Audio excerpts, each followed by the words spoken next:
Mana biz sağ-salamat aldık, olacak kelib aldık. Aldık yani 3 gün minibdik mi? 3 gündü 3 gece. Şu bir yer kelgandan bir hissiyat paydo bo'lib qoldi menda. Bu hissiyat meni oliy maktabda o'qiyotgan vaqtimda ashuna bir hissiyat bo'lardi. Oliy maktabda qaytib kelgan vaqtda shu uyga kelgan vaqtda, yurtga kelgan vaqtda ajoyib bir xil qo'shib ketadi. O hissiyat ashuna vaqtda paydo bo'ldi dedim. Uchoqda inib kelgan vaqtda ta'til mezgilida inib keladi qadash. O ta'tilda nima xiyolsan, ta'til kelgan chaqda nerede oynaymiz, nima ish qilamiz, qayerga kirib kimmiz deb, nima so'rin oynaymiz deb ayında xo'shal kayfiyatda. Hozir endi qanday desak, hozir mana to'y qildik, uy-o'choqlik bo'ldik, bir turmush boshqa kishi adash, er oldik, dada oldik. O'sha vaqt inib kelgan chaqda endi nerede oynaymiz, nima qilib ko'ngil ochamiz deb xiyol qilmay, aksi qanday qilgan chaqda turmushimizni tetmay yaxshiroq qilamiz. Uy ishchilarni qanday qilgan chaqda yaxshi turmushga erishtiramiz cho'nglarni. Qanday qilib cho'nglarni kutgan umiddan chiqamiz deb shu xiyollarda davomli qilishadigan gapdi. Shu burun bo'lib boqmagan hissiyotlar haqiqatan ko'p tuyuqsizdan bir xil eslab qoldim. Sen qanday hissiyotda? Sen o hissiyotlardan bog'a meni beshimda ne vaqt o'tib qolgan. Vaqtda men sirtga berib maktabda ishlab жүрген vaqtlar bor.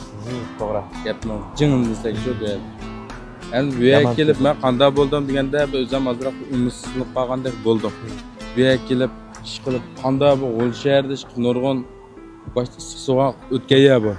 Mishadam nurg'un qetim yiqilib nurg'un qetim qo'pqan. Biroq yana kelganda meni hozir bo'lgan hissiyotim bo'lsa, yana shu degandek, yana umidsizlanish, azroq umidsizlanish holat bor. Biroq o'zimning seg'inishi, umidsizlanishimdan ko'parak bo'ldi. Yani nima demaganda yana o'zimizni och vaqtdan izchil eslab kelayotgan, seg'inib kelayotgan qarindoshlarimizni, o'yinchilarimizning yoniga boramiz. Bu bir xo'shallik. Bu har qanday hissiyotdan besib tushdi.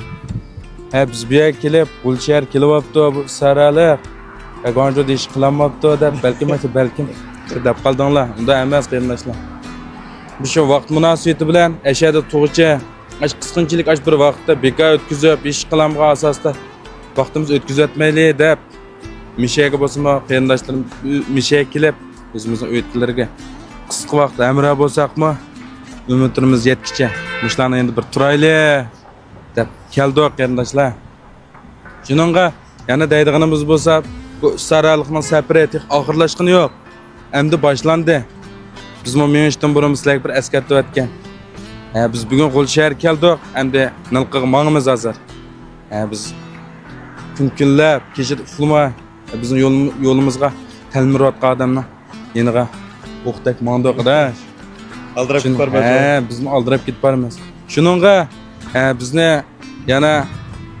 bizni Gonjo qilishni unutib qolmanglar. Bizning saraliqning iglik tiklash yo'li tek og'irlashmadi, endi boshlandi. Mishadan qaytib, mishan demimizni epib, hamishlar ishga tushganda ashaqning bozorlari. Yana o'zimizning umid yo'limizni, orzularimizni yana ishga oshirish uchun yana burun beshir mangan safarimizni yana davomlashtiramiz. Shuni qarindoshlar, bizni Gonjo qilishni unutib qolmanglar. Saraliq do'stlar yana iglik tiklash yo'lida yana sizlarga hamroh bo'lib ma'noda bo'ldi.